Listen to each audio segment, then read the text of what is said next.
Ensure access to water and sanitation for all.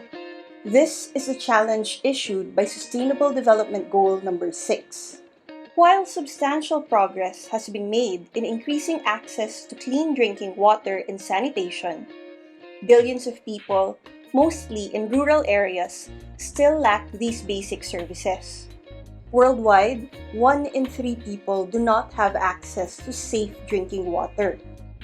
2 out of 5 people do not have a basic hand washing facility with soap and water. And more than 673 million people still practice open defecation. The COVID-19 pandemic has demonstrated the critical importance of sanitation, hygiene, and adequate access to clean water for preventing and containing diseases. According to the World Health Organization, hand washing is our most effective weapon against the spread of pathogens and infections, including the COVID-19 virus.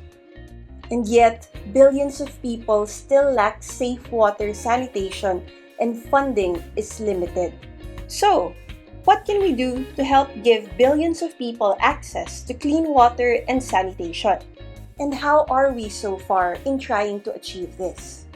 Hello science fans, my name is Chona and I'm your resident Filipino scientist. Join us in today's episode where we talk about Sustainable Development Goal number 6, clean water and sanitation. Between 1990 and 2015, the proportion of the global population using an improved drinking water source has increased from 76% to 90%. Water scarcity affects more than 40% of the world population, and it is expected to rise. And on top of that, currently, 3 in 10 people lack access to safely managed clean drinking water services. 2.4 billion people all over the world lack access to basic sanitation services such as toilets or latrines.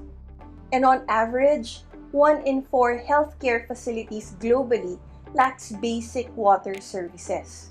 More than 80% of wastewater resulting from human activities is discharged into rivers or seas without any pollution removal. And because of contaminated water sources, 1,000 children die each day due to preventable water and sanitation-related diarrheal diseases. As for the Philippines, in 2019, the World Health Organization reported that at least 1 out of 10 people in the country still do not have access to high-quality water sources. Even before the COVID-19 pandemic, the number of diarrhea cases in the Philippines reached 164.45 thousand in 2018, which is about 12,000 more than in the previous year.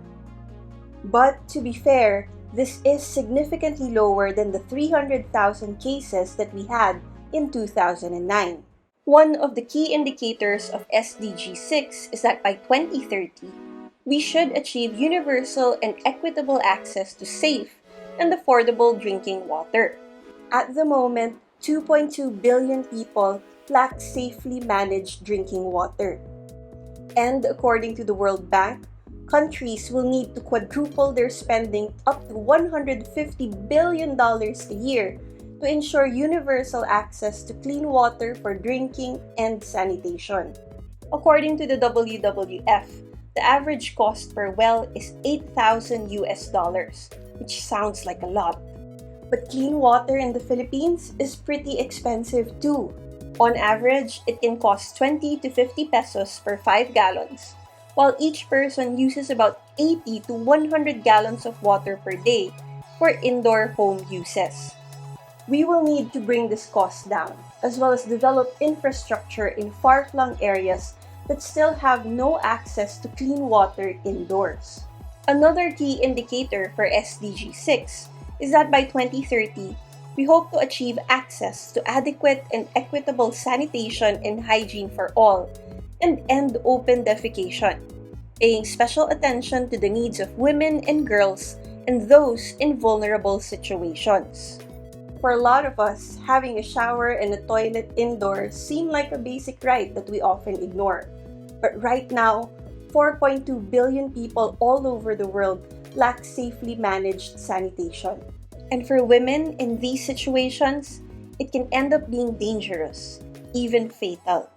Lack of sanitation facilities and the use of open-air toilets have led to a lot more cases of rape and sexual abuse.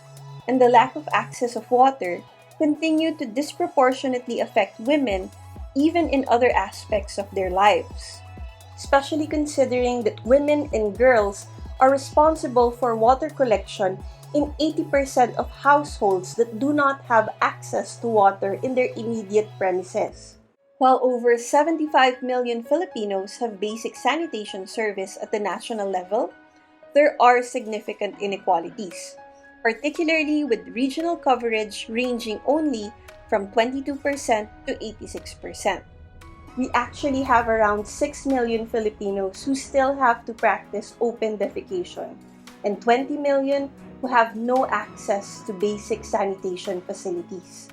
Now, SDG 6 demands that we improve water quality by reducing pollution, eliminating dumping, and minimizing release of hazardous chemicals and materials, having the proportion of untreated wastewater, and substantially increasing recycling and safe reuse globally. But the results of a recent study done on tap water in the households and offices in Metro Manila show heavy metal levels of lead and cadmium that exceed allowable limits. And these heavy metals have proven acute and chronic toxic effects in our bodies: gastrointestinal and kidney dysfunction, nervous system disorders, skin lesions, vascular damage, immune system dysfunction, birth defects, and cancer are examples of some of the complications that might arise due to heavy metal exposure. Rehabilitation projects of our major bodies of water are needed to help clean our water sources to keep us safe. But sometimes you have to ask, are our leaders more concerned about appearances and beautification rather than the legitimate cleanup of our environment?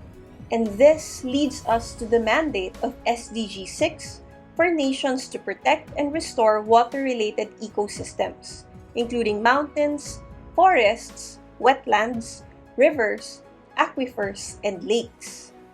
As of 2013, we have 240 protected areas in the Philippines, covering 54,500 square kilometers, which is about 14.2% of our total land area.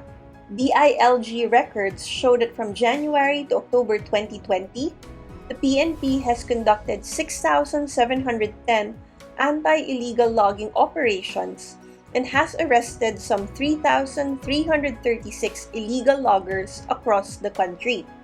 But are we doing enough? Are we a little too late in our actions?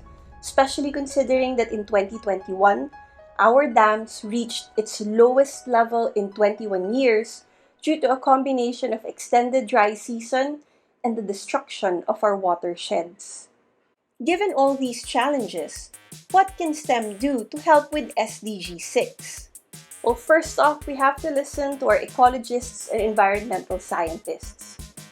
For the longest time, they have been convincing policymakers and people in general that we have to balance infrastructure needs and the environment.